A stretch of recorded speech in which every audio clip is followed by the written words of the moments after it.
Welcome to Overcome Out Loud with Charlie Smith. This is a podcast where I talk to real people that have faced real obstacles to give you some real solutions in your life to overcome your own obstacles. And today I am honored, privileged, and really excited to actually just sit down with my good friend, George Mumford. Hey, George. ¿Qué pasa, amigo? How are you?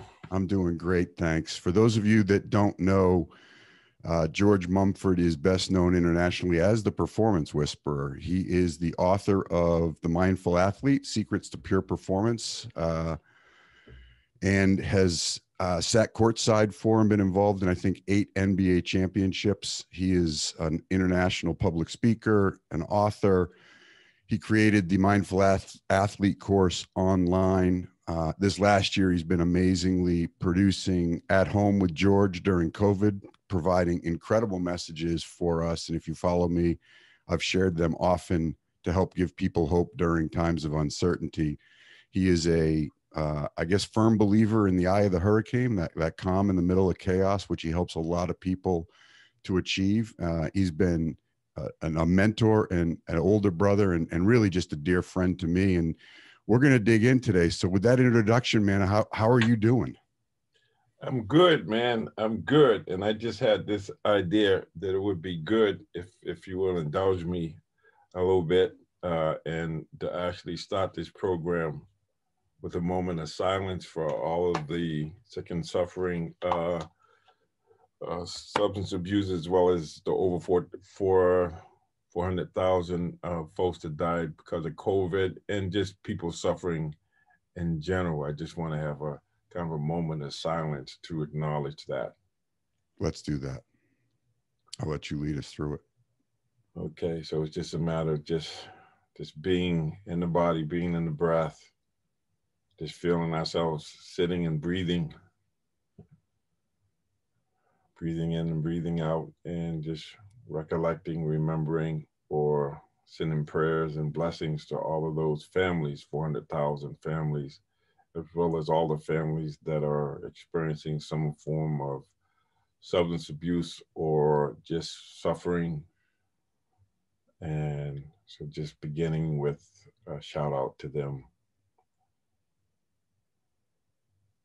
And when you're ready, just opening your eyes. Yeah, really, really important. Thank you for that, actually. And that's, really, I'm so glad you mentioned the word suffering, because the inspiration for what I'm doing here is that a lot of people do suffer in silence, and I think as we overcome out loud, share our stories, that we can give people hope, because there is a way out. And, I'm going to start at the beginning, because the beginning for you, like myself, is part of our story, and a lot of what happened to us early on in our lives imprinted in our minds and created some behaviors that ultimately we had to overcome. And, I know that you're known internationally as a performance whisperer, but early childhood, it was about survival for you. And, can you just take us back to, kind of South Boston and early childhood for George and what that was like? Yes, so Dorchester, which is bordering South Boston, obviously. But I grew up in Dorchester, one of 13 kids, and my father was the alcoholic. I don't think he seen himself as an alcoholic, but he was an alcoholic. And so I ended up getting affected physically because I ended up being an alcoholic and substance abusing myself. And so I have the disease. In the old days, we used to talk about it being a threefold disease: physical, mental, and spiritual. And I've added the component of emotional to it. So I grew up in a family of 13, and early on, I realized that I was very sensitive, and I would, you talk about being out loud. I lived in my own little fantasy world. That's how I survived between that and substances from really early on. But just fast forwarding to the idea that I was able to go to high school, first person in my family to go to college, got injured playing basketball, and then my addictions really took off with the pain meds and that sort of thing, pain meds and alcohol.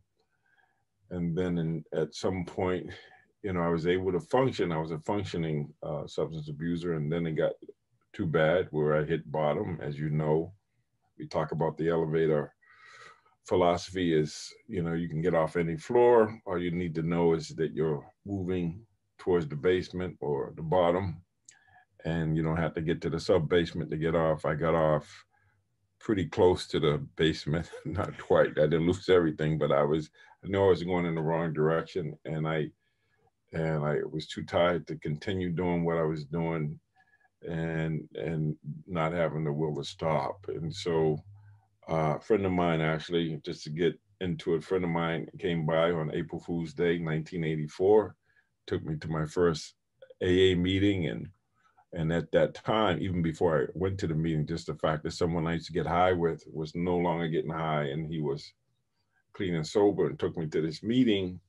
And I think it's important to share. I went to the meeting, and at halftime, I had to come out and just be away from all those folks because it was challenging. But something happened in that meeting, and I continued to dabble until I was able to get into detox in July of that year, July 30th. So I've been clean and sober for over 36 years and some months. And I have been really reflecting on it because when I think about where I am in my life, now there's all of these outward appearances, who I work with, what I'm doing.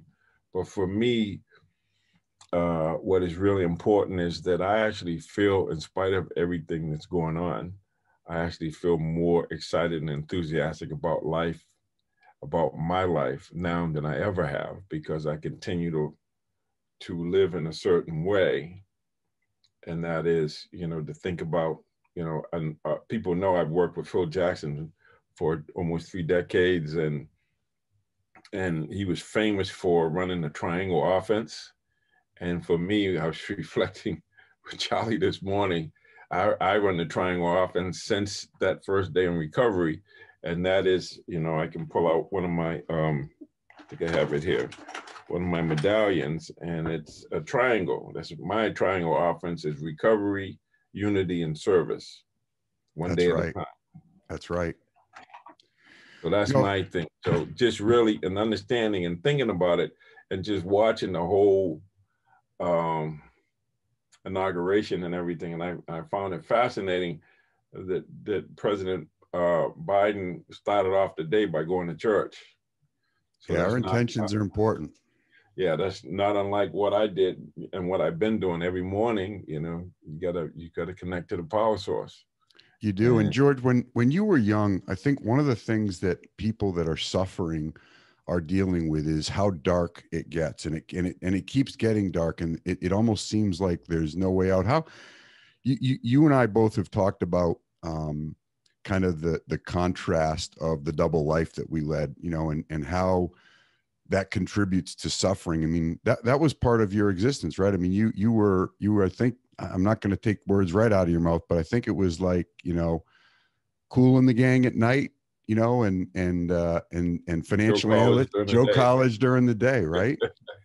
Yes, that was it. Yes. Or, if I want to get more diabolical about it, it's right out of, I remember watching this movie with Spencer Tracy called Dr. Jekyll.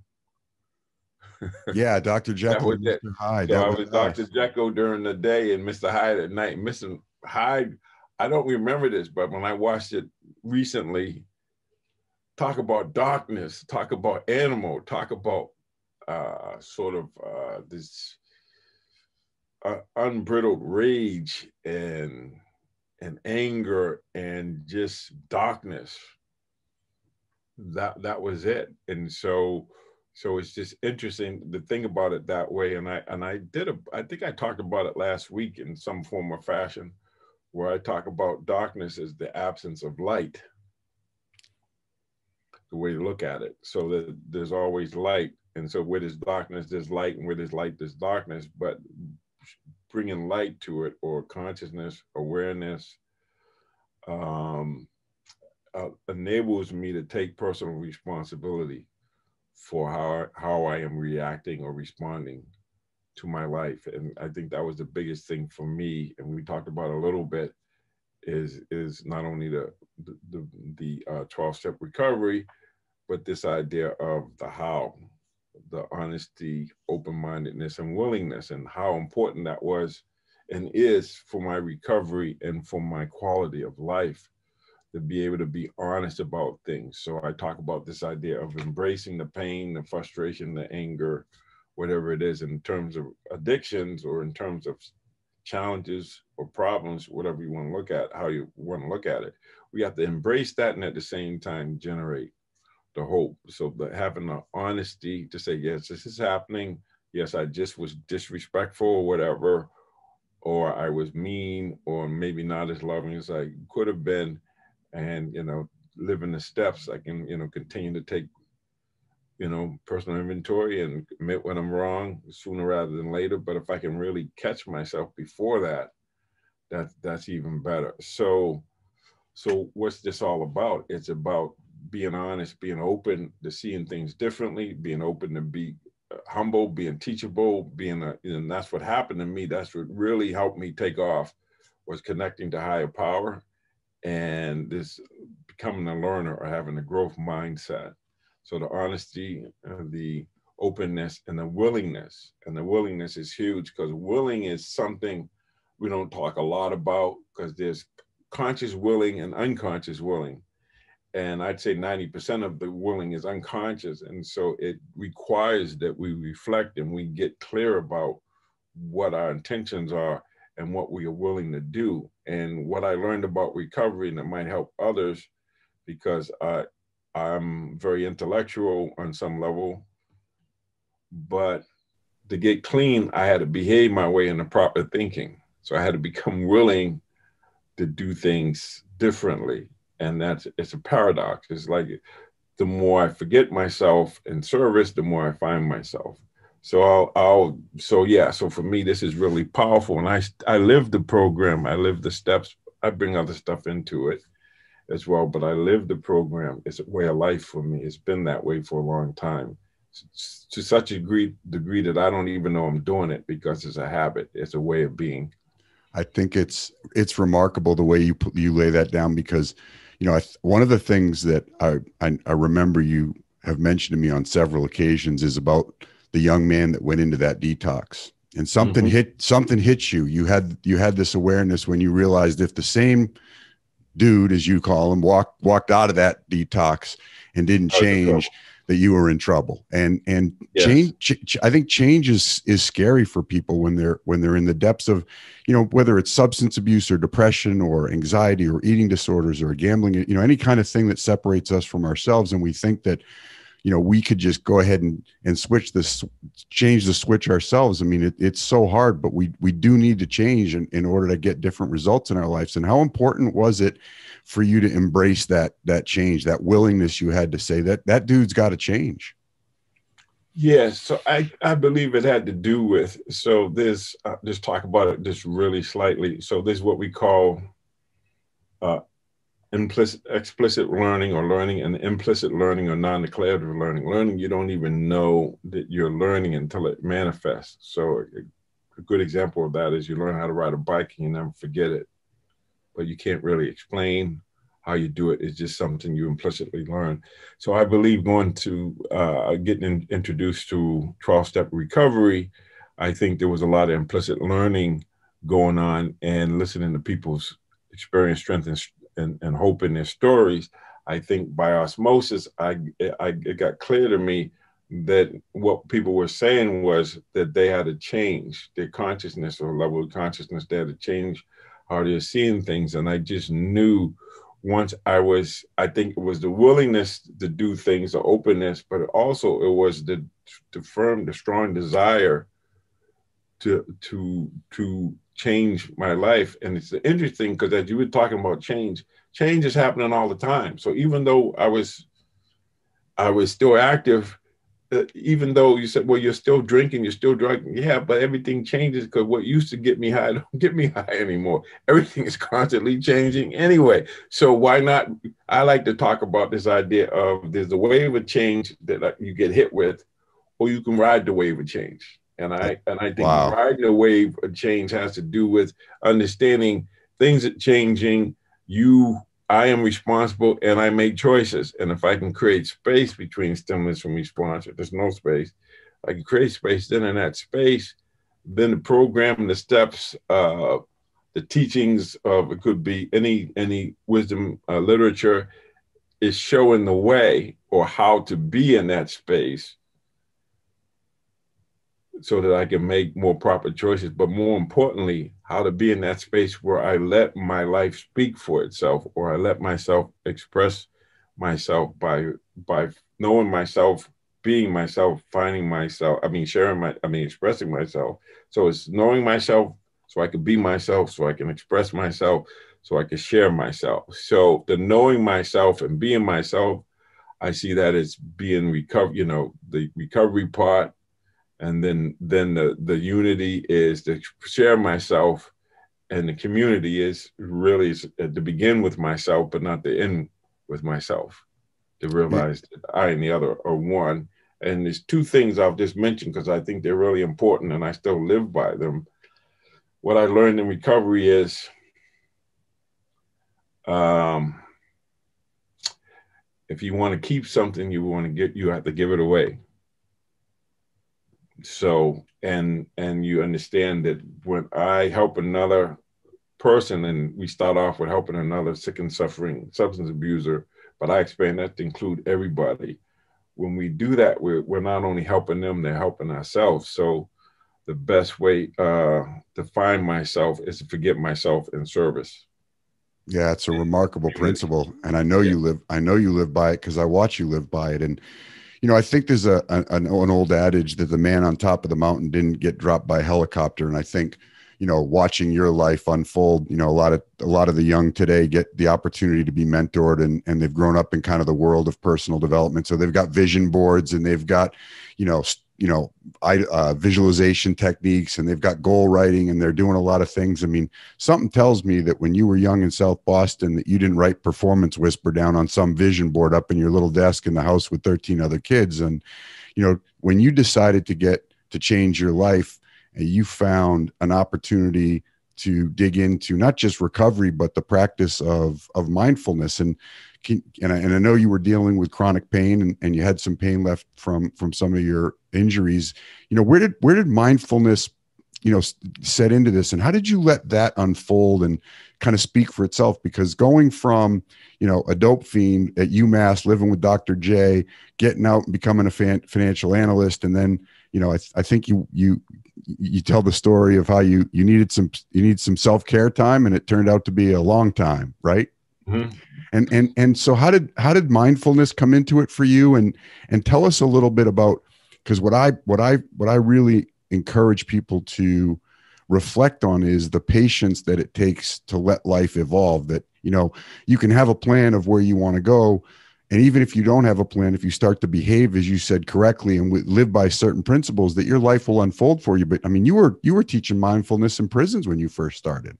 Yes. So the interesting thing about it is, so I picked up mindfulness because I had chronic pain. When I got clean, I realized that I was self-anesthetizing myself, or managing my pain through drugs and alcohol and fantasy, living in my own little world, however you want to call it, but not facing things as they were or are.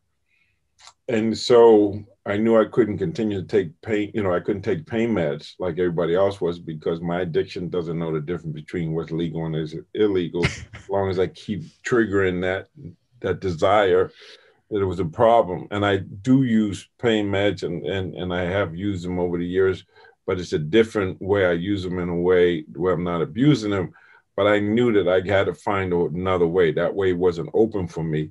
And so I was at a HMO at the time, one of the first ones, Harvard Pilgrim Healthcare was, I guess they were always the parent, but it became Harvard Vanguard Medical Associates. I've been with them since 1975, so that's been quite a while. But they had this revolutionary program that Joan Borisenko, who was at the time one of the three psychoneuroimmunologists in the world. So they were talking about basically mind body health and lifestyle health. And so I got in there and they taught me how to self-regulate so that I could manage my pain. And so that's how I got it. So mindfulness and meditation, or this idea of mind-body process and how I direct attention, how I train myself, and how I could control involuntary aspects of our being, like blood pressure and heart disease, and heart rate, and a lot of other things, that I could control them indirectly by how I paid attention, how I directed my attention. And so the whole thing was about learning about the mind-body process, understanding that they're not separate and they are subject, even the involuntary parts of it, which could go even to our genes, our heredity, that there's a way of directing attention where you can regulate them indirectly. And so that's how I got into it. And then once I got into it, not only did it help me with my pain, for me was migraine headaches and chronic back pain. I've been going to chiropractic since 1975. So I've always had issues, and it's more than just back pain. It has more to do with just something that goes beyond. I mean, it was just a good, modality for me to get into. So I've always been on that cutting edge anyway, but it was out of necessity, not because I was cool, because I could have taken this up in 1970 or 69, or when I was in college, but I used a bear. I said, give me a bear and, get out of my face. Yeah. That was my thing. And that's that woo-woo stuff. I don't want that. But it was when my butt was on fire and I had no other choice. I was willing, once again, that how. I was honest about where I was. I was open to trying new things, and I was willing to do things that were kind of something that I wasn't willing to do before. So that willingness came up.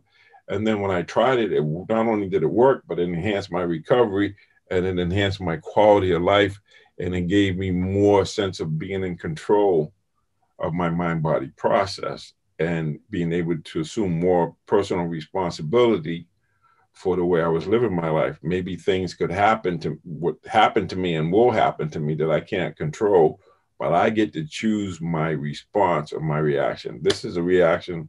This is the response, whereas I get to choose how I'm being and who I'm being and what I'm doing in that space. So when I started accepting that I had chronic pain, that I had a substance abuse issue, once I accept that, then I can work with it. Once again, that's the how, the honesty, the open-mindedness, the willingness, and the asking for help, not just from a higher power and connecting to the power source, but asking for help through people, places, and things. Yeah, it's an important branch to overcome obstacles in life that every single person that I've had on this podcast ultimately talks about. And it's no surprise you did as well, because not only is it important to ask for help, it's critical to ask for help. I mean, we're not meant to go this road alone. We really do, the unity part of it, the fellowship part of it, the shared experience part of it's really important. And it's a lonely and hard path to pave on your own. But when you grab the hand of somebody else, as you do often now, on the other side of it, but asking for help is a big part of getting out of it, isn't it? Yes. And it's interesting because, all that I give is given to me. It helps me. And this is what the founders knew.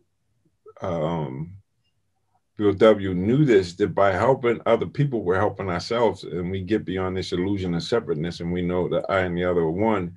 And there's something about that process of, when I'm speaking about recovery to you, I'm not just speaking to you, I'm also speaking to me. Yeah, subconscious listens to the conscious mind. But it's all that I give is given to me. So if I'm giving you love, then I'm getting more love back. And at the same time, you're getting love, and then you're giving it to someone else. And so there's this ripple. And the same could be true about hate or anger or frustration, that their emotional contagion. There's a contagion to emotions, they become contagious. And so when we can get to the point, and Bill W. talks about the language of the heart, it's all about heart to heart, soul to soul, masterpiece to masterpiece. When we can talk on that level, when we can get real, we can be honest about how we feel, and we can be open about it, but also open to hearing other people and seeing how other people sharing their experience, strength, and hope really gives us the opportunity to find our own voice. This is just so powerful. It's hard to put it in words, but it's a process that works, and it really is saying yes to life, and I get to make a choice on how I'm going to be based on what's happening. Even as Viktor Frankl says, even when there's unavoidable suffering, I get to choose how I'm going to respond to that suffering. And I'll share a quick story. So right around the time I got in recovery, one of my uncles, my Uncle William, he was living in a different city. Actually, he was living in Detroit, and his wife passed away, and he moved back to Boston. He moved to Boston, where his sister, my mother, and the rest of his family was. And he was dying he had face cancer. So he was dying. He was in a lot of pain. And I remember I'd go by and see him a little bit, and he would say, "Well, how come you don't come visit me more?" And I said, "Well, because I have this substance abuse problem, so I go to these meetings." And I shared with him about it. And part of what he did, because his sons used to come, he smoked weed to help him with the nausea and stuff. But, he was an alcoholic, and like my rest of my family was not. But here's what happened without me knowing it. When he was dying, he chose not to take the medication because he wanted to be conscious for it. Yeah. Wow. So you can't tell me that my experience and my willingness to share my experience, strength, and hope didn't have an impact on him, where he was willing to just understand the beauty of being present for himself, and just really, and I would have been fine if he'd have taken the medication, but he made that choice.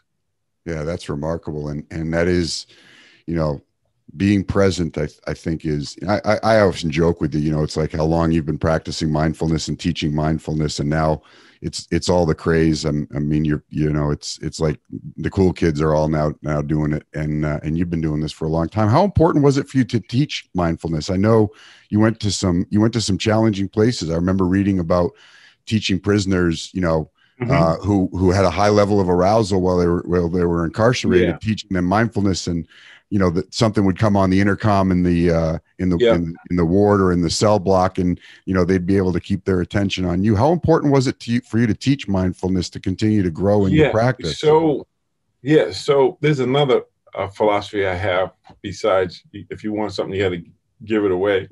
If you want to learn something, you should teach it. You can teach it. That's the best way to learn, is to teach.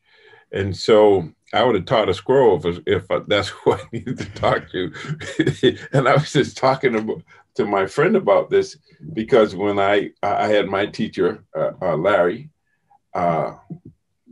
Rosenberg, and I remember one time, we go back, in those days, there wasn't that many of us. So whoever was doing meditation, you knew them. And it was like a little, it wasn't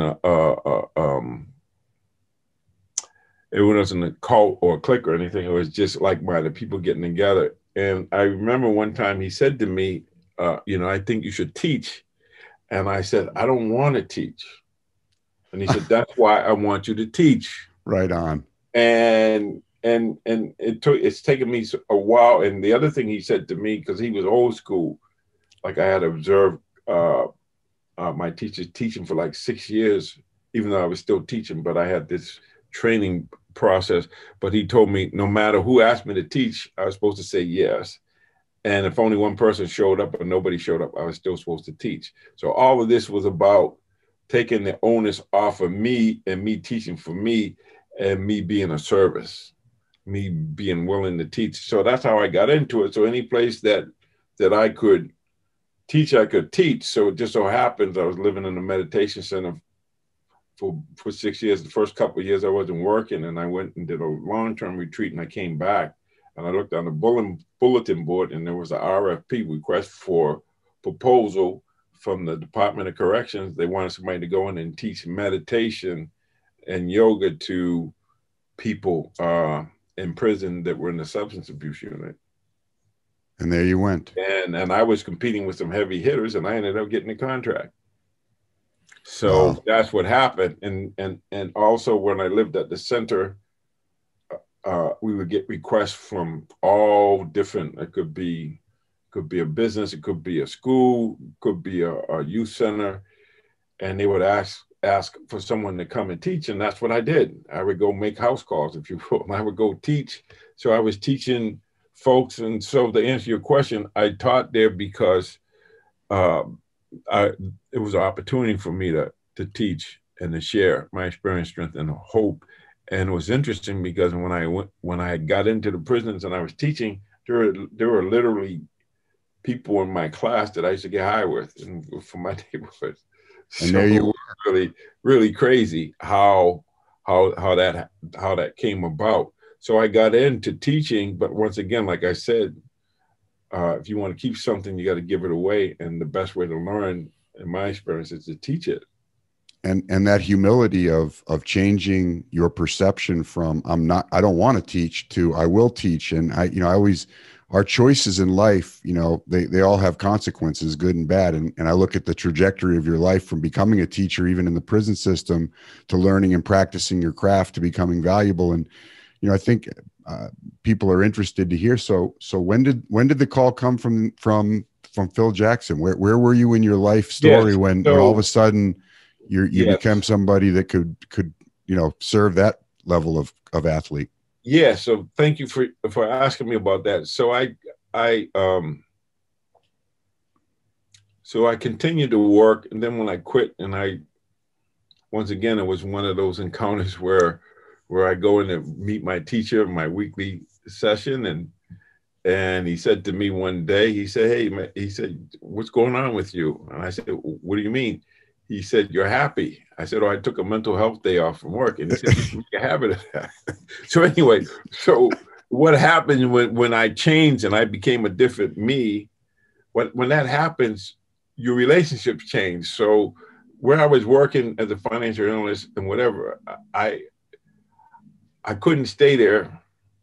It was too hard to leave and too hard to stay. So I hit rock bottom there, and I just quit my job, or I asked them to lay me off so I could take unemployment. And so and it was right at the time I was moving into the meditation center and giving up my apartment. So I went on to this path where I was doing a lot of sitting. I did a 3-month silent retreat, and then 6 weeks after that, I was doing all kinds of sitting a lot, living in a meditation center. I was meditating and studying all day long. I mean, I wasn't working. I was just working on myself, going to recovery meetings. And then what happened was my teacher connected me with John Kabat-Zinn. And then I opened up an inner city clinic there. And then while I was there, then I was doing a prison project we developed. And while I was there, John used to do this training at Omega Institute. And Phil Jackson was doing this training called Beyond Basketball. And so Phil and his wife at the time, June, were talking to John about wanting to bring somebody in to help the Bulls deal with the stress of success, because they had just won 3 NBA championships. So Phil called me that July and August after the season, after they won their 3rd championship, and asked me to come to training camp. And that's how that happened. And then everything. So when I went to training camp, by then Michael Jordan had retired and they were in full-blown crisis. So instead of going there to help them deal with the stress of success, they were in full-blown crisis. So I just went in, and that was the beginning of my relationship with Phil and his teams, because I got invited in. And it was interesting because when they were showing the prison project and showing the work we were doing, they said, "Who's this guy?" "Oh, that's George, and he works with the inmates, and he roomed with Dr. J in college."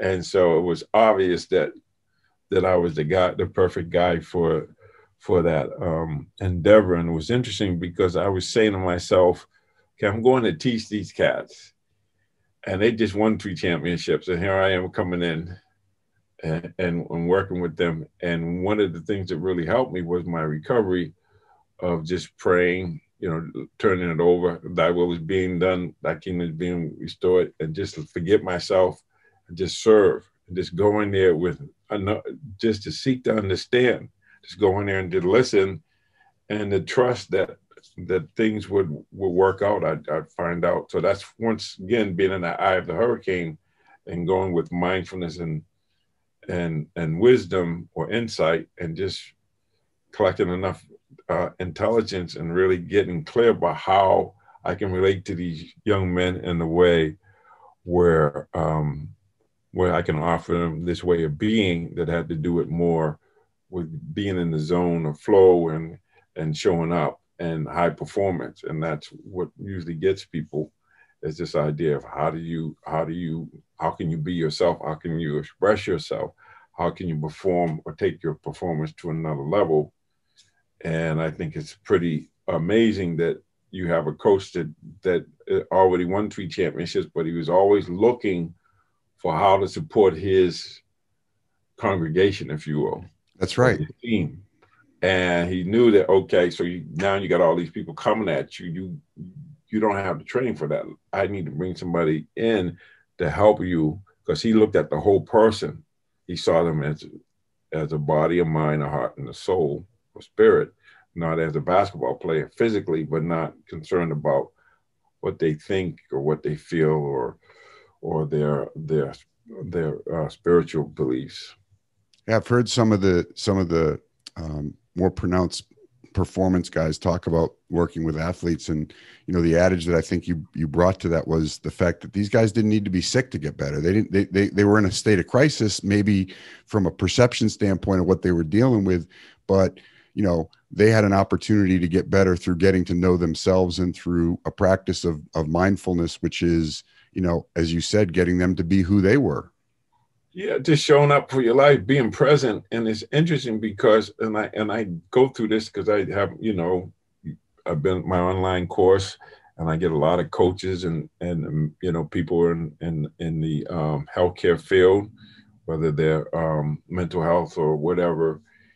And I find it really important to tell them, or to suggest to them, or to teach them that you're not going in trying to fix somebody. You're going in and allowing that person's essence to express itself, the masterpiece. So you're coming from original blessing instead of original sin, and you're not going and say, I'm going to fix you, I know what's better.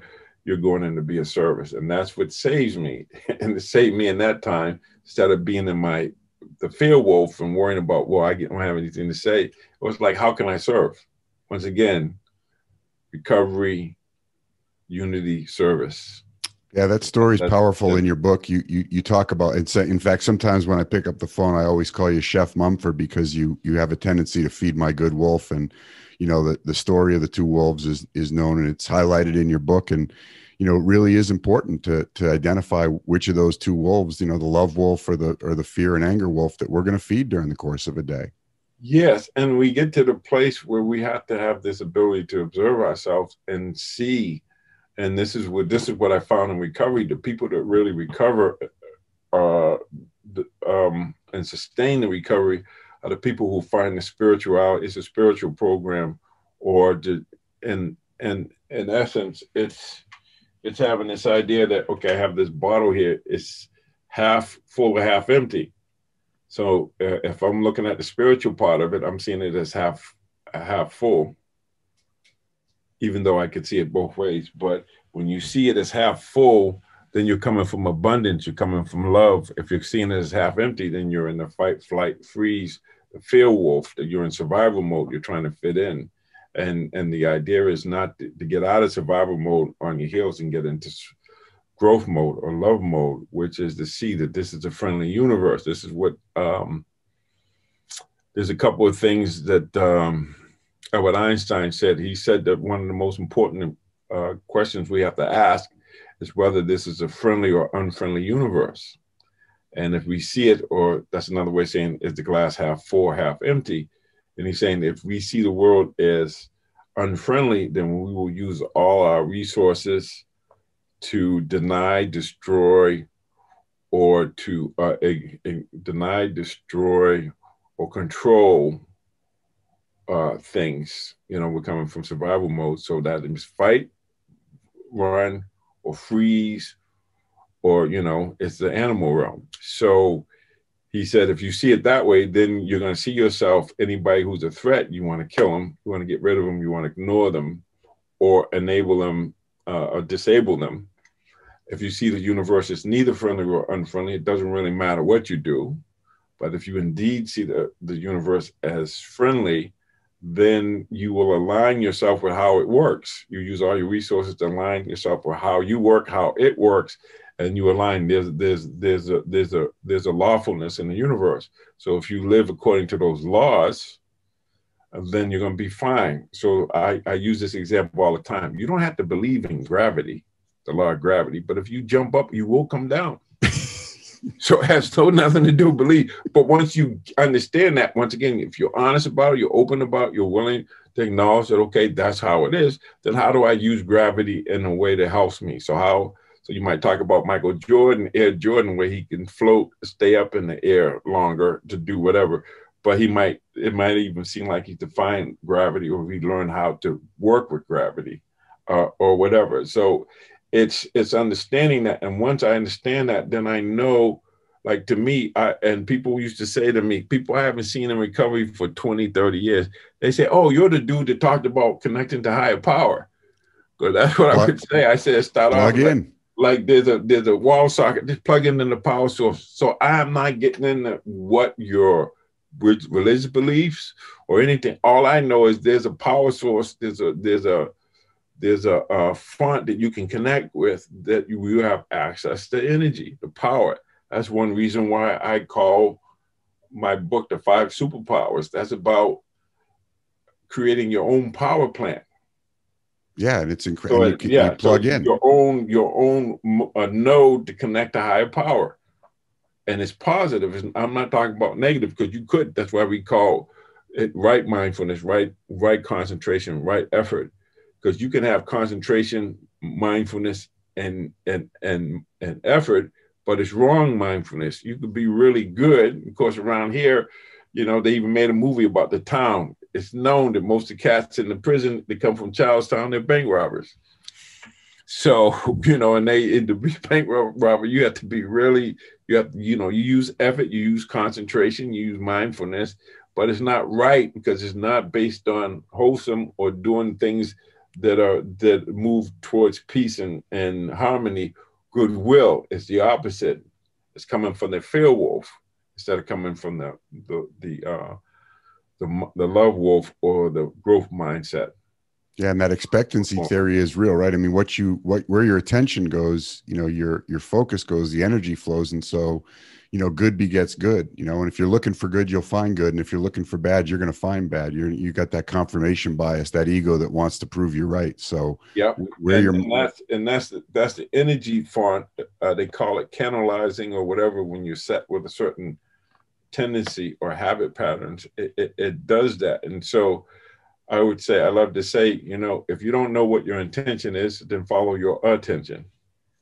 Well said. But your attention is going to be a reflection of your intention. And most of our intentions are unconscious. And so that's a big part of the process of being mindful, or knowing yourself, is knowing your intention, even though it's unconscious. But if you watch it, you'll know it. So one of the things that I had to fight with, because of my ego of coming from the inner city and being tough, I don't get stressed. And I used to say, I don't get stressed. And then when I started listening to my body, when I learned the mind-body process, I noticed that even though I said I wasn't stressed, there was a part of me that says, dude, I don't know what you're talking about, but there's some stress in here because your shoulders are up around your ears. So that was how I was able to just watch myself and say, okay, so even though I don't feel stressed, there's stress in the system because my body is, call it the hip, this axis, where where adrenaline and all this stuff, you get in a high state of arousal, when you fight, flight, or freeze, and you wait and exhale and all that stuff. And then by just watching that, then I can open to the possibility, even though I don't feel it, I can act as if I am, let's say it's true. And then once I do that, then I can work with it. And that's the same thing with getting through denial, because people laugh when I use the old adage that I used to hear early on. And they used to say to me, denial is not a river in Egypt. That's right. It is not. That was what I heard all the time, because they knew that denial is what prevents us from getting there. And the people who don't get clean or don't transform or change are people who are not capable of being honest with themselves or accepting things as they are. And so that's why it's really important. I keep bringing up the how. How do you do it? Honesty, open-mindedness, willingness. Yeah, it's amazing. And I think there's two things, but before we wrap up here, I'm so grateful for your time. I know this is your quote unquote downtime. But I do want to break a little bit of the myth about mindfulness and about meditation before we get off, because, you've been obviously instrumental in my own meditation practice and my own development of a spiritual connection, much more so than I had before we met. And I think one of the things that you did for me was to break down this concept of meditation being some elevated, floating kind of perception that you've got to really, clear your mind. And when what you told me was that it's a practice, and that it's a non-judgmental practice, and that right. it was the idea of practicing, exercising your mind and focusing, whether it was on the breath or, on a singing bowl or whatever you were going to put my attention on. And that if my mind were to wander, my only objective was to bring it back to the breath or bring it back to wherever I wanted it to be. And it really freed me up, because I had all this judgment, around meditation, and everyone says, oh, you got to, to meditate, you have to clear your mind. And it's really a practice. And, if you could just maybe help break the myth around that. I know you have a world famous analogy of meditation, which really makes it easy from your man. But, maybe just break down the myth of what actual mindfulness and meditation is, so people can feel a little less intimidated by it, friend. Yes. So it's interesting, because I run into this with clients all the time. And so there's a process that goes through. So if you look up the word meditation, it says meditation is to contemplate. And if you look up the word contemplation, it means to look at closely or to look at repeatedly. And so meditation is something we don't just do when we close our eyes. We're meditating on something from the time we wake up to the time we go to sleep. And I like to refer to the philosopher, Dr. Dre. And he says, I got my mind on money, money on my mind. That's meditation. So whatever your mind is on, remember I said to contemplate is to think about closely, or to look at closely, or to think about or look at repeatedly. So even though you're not looking at it, if your mind is on hate, you got hate on your mind. If your mind is on frustration, you got frustration on your mind. And so on some level, it could be that simple. It's just really understanding, well, what's on your mind? And sometimes we don't know we have hate on our mind until we just gave somebody the bird when they cut us off on the road. We give them hand language, sign language, which is not really skillful, because it could lead to, actual fisticuffs or shots or whatever. So it's really thinking about what we're really talking about is the idea that we can direct attention. This is what William James said. He said, volitional effort is the effort of attention. So when we talk about free will, is we actually have this ability to hold a thought in mind longer than it would normally be in mind. We can choose that, but it's a training. You have to choose yourself. So when people say your mind should be blank, that's not what meditation is. That's not how I know it to be, because there's always thinking going on, but can you be aware of thoughts without being lost in it? So if I'm meditating and I keep thinking about the pink elephant, or just thinking about the pink elephant, I keep the pink elephant in my mind. So there's some things, so the initial instructions are to direct your attention to one thing, and when it gets lost and when you get distracted, the way I was taught is you just bring it back, or you bring it back to your object. So if I'm focusing on my breath and I breathe, and then I hear a loud noise, or fire engine goes by, or the phone rings, or the bell rings, my attention goes right to there. And the idea is just to notice, okay, so I'm focusing on sitting and breathing, but my attention is on some of these thoughts, and it could be thoughts about what I'm going to do, could be planning for later on, or what I didn't do that I need to do.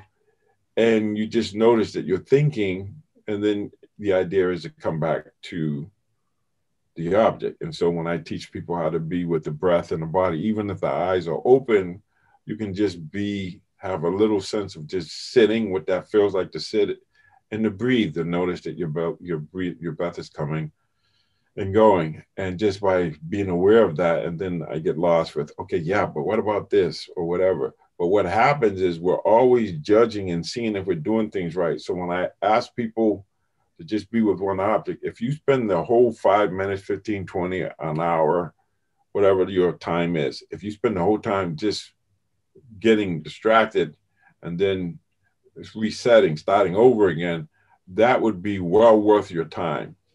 But what happens is people, first thing they see is their mind is out of control and they can't control it.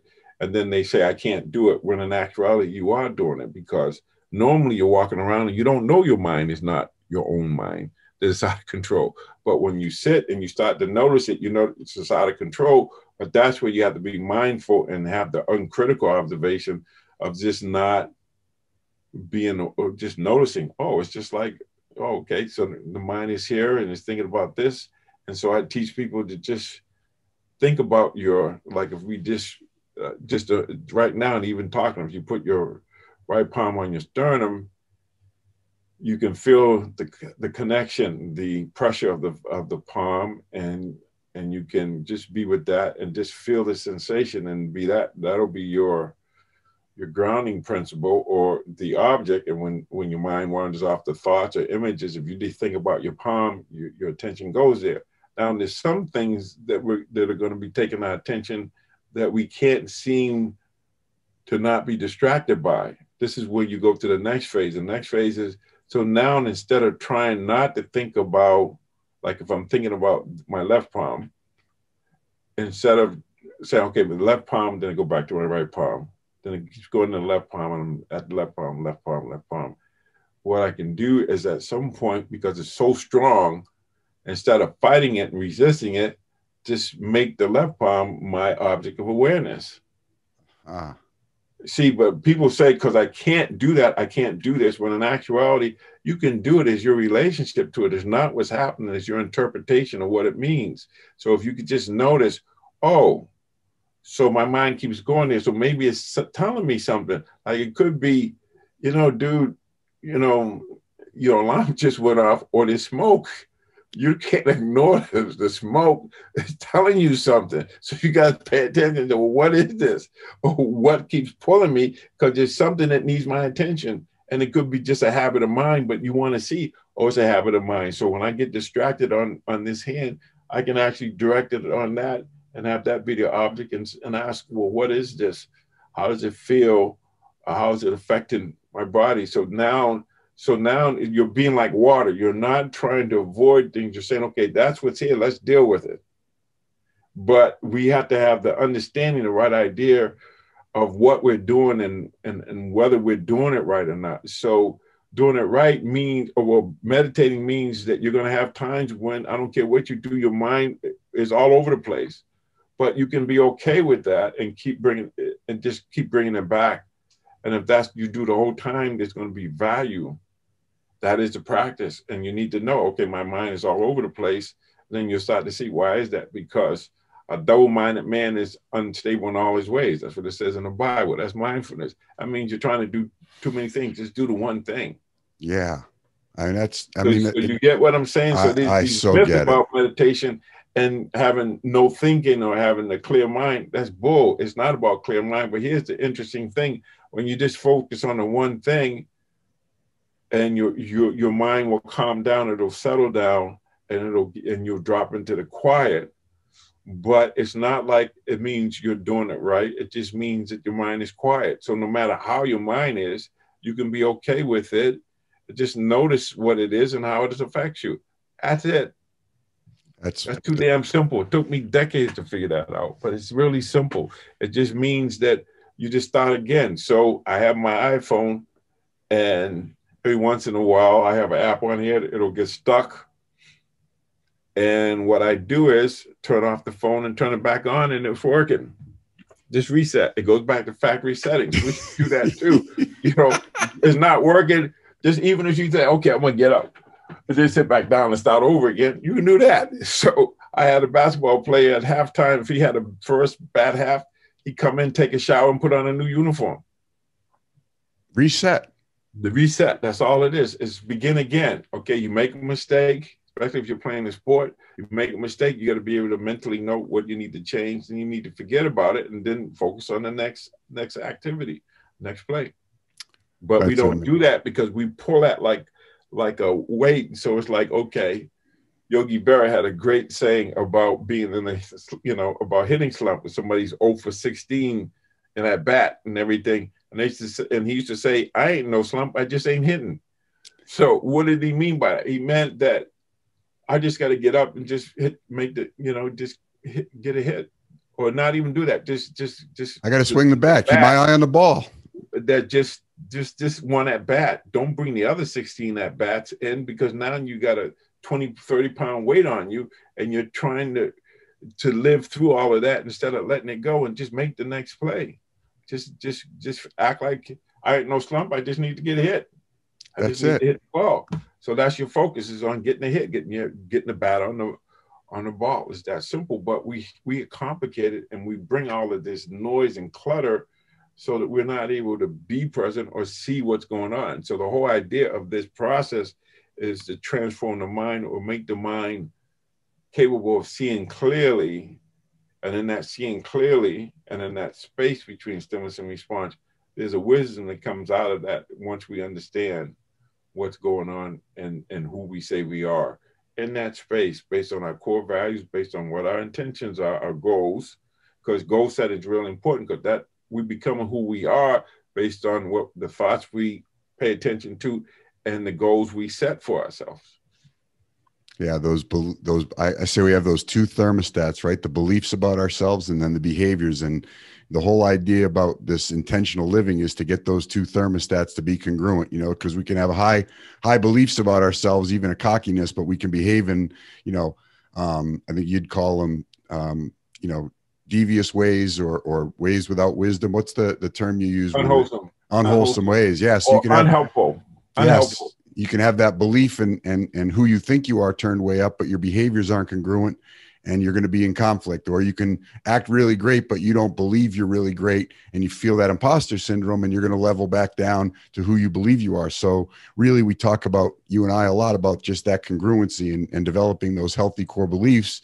And I think that's the other lesson besides my meditation practices, that my kind of unhealthy limiting core beliefs really did act as a gatekeeper to my healthy core beliefs. And until I got right with who I was and how I behaved, I really was at odds with those limiting core beliefs, and they were serving as a bit of a gatekeeper. And now I'm actually allowing my good, healthy core beliefs to actually permeate and take hold of who I am. Yes. And so integrity is really important, or character. Martin Luther King's birthday just had to, celebrate on the 17th, but it was actually on the 15th. And he said, his dream is that will measure people by the content of their character, not by the color of their skin or their religious or political affiliation. He didn't say that. I just added that, but that's what he meant. So the content of character. So I want to have integrity or alignment with what I think and what I do. And what I say, what I do, right? And so, and then is a thing I like to use all the time. And I think it's interesting because sometimes, and I see this even with when you see the political thing, and people have this idea, if you compromise or if you extend the olive branch, you're being weak, or so they don't like vulnerability, but vulnerability is where the trust comes from. So when you have power, you can be vulnerable and offer a branch of your hand, and people either take it or not. And also when people, like for me, especially when I first started doing this and I got away from that dope fiend wisdom, or, the street stuff where, hate with a hatred, force with force, I realized that I could set a limit with somebody without having to MF them or anything. Or in short, I could mean what I say without being mean when I say it.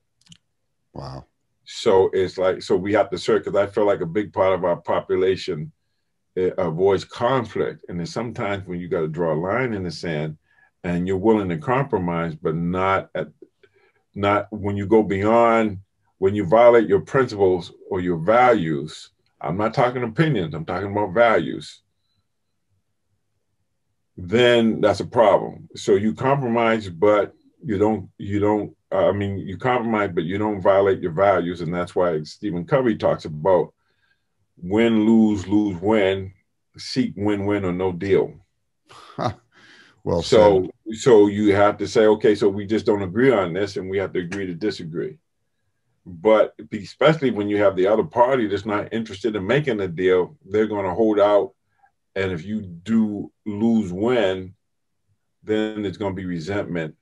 And then if you bully them and you have win-lose, then there's also going to be resentment. And the only way is to have mutual benefit, mutual respect is what? It's to see I and the other one, I'm talking to another child of God, divinity, or another human being. And let's find, maybe my way doesn't work, maybe your way doesn't work, but let's find a third way that we both give up a little something, but we come to an agreement. Right now, we don't have people. And when you're coming from survival mode, it could be perceived as when you compromise, you are actually giving in and you're being weak. And so you can see how being strong is, you're never wrong. You don't apologize. You don't admit. That doesn't work, because now there's no relationship. It's just you're relating to the person as a thing. Now it's a whole person, not relating to them in terms of their heart or their mind or their soul or their being. And so we have to get to a point where we're willing to have mutual benefit, mutual respect, think win-win or no deal. But we both have to be honest and willing to make a deal instead of trying to dominate, trying to beat people into submission and having this idea. And this is what's taken over in our political system. You demonize the other side and then you can't make a deal with them. Yeah, mutual respect. Mutual respect, mutual benefit. And we have to say, okay, let's make things work. But right now we have a system where, and I thought about this in 2010, or I said, we just elected people to Congress that didn't do a damn thing in 2 years. So now they're rewarded for saying, okay, the other party's in control, so we're going to prevent them from doing everything so that they look bad, but we don't want the country to suffer. We just don't want the president to win. Well, when you do that, the country is suffering, but you're in denial about it, because if you actually realize that if the president doesn't succeed, the country doesn't succeed, then you have to take responsibility that you are against the country. Yeah, and I personally just want to thank you so much, not just for your time today and obviously for our deep friendship, but for the voice that you've had over especially the last year. Your message of hopefulness, your message of holding the hopefulness at the same time as feeling the pain, and you're at home with George. And just so everybody who's listening and I'll tag it, George's YouTube channel is amazing. All of his weekly messages are up there. He's got the Mindful Athlete book. He's also created a course which is online. The Mindful Athlete course is incredible. A bunch of modules. I think probably around March or April of this year, you'll probably start another study group, although there's some ongoing study groups that people get involved in. Yeah. Actually, Phil Jackson in the last series was actually on a few times with us, which was amazing. And so you've got this high-level performance whisperer who's made himself so accessible with the content that you've produced to continue to share your message of hope. And, and I continue to be one of the great beneficiaries of it. And thank you for coming on today and overcoming out loud with Charlie Smith, my friend. Yeah, thank you. I just want to say that people in your audience, if they're interested in the course, I'll be more than happy to set it up so we can create a sort of a discount for them if they want to join. And the thing about it's joining is we've done 2 study groups, so even if you join now and before, you'll have access to 12 of those sessions where we get on once a week. So you could do self-study until the next group, so you don't have to wait. You can join now. That's right, and I'll just speak from experience that it's rewarding, it's ever changing. The community has been incredible. I mean, I literally have the Mindful Athlete book on 3 shelves in my office and 3 shelves at home. It's a, you know, I consider it to be a bit of a desk reference. And so, yeah, we'll definitely put the link up for people to join, and we'll get them the Archway code so they can join us and get some of the benefits until the next one starts. Listen, have a great rest of your day. Yeah, you too. And I just want to say to everybody, love and blessing. Don't forget you got a masterpiece, and it's up to you to decide whether you want to develop it and share it with us. Well said. Love you, Bal. Love you too. Appreciate you.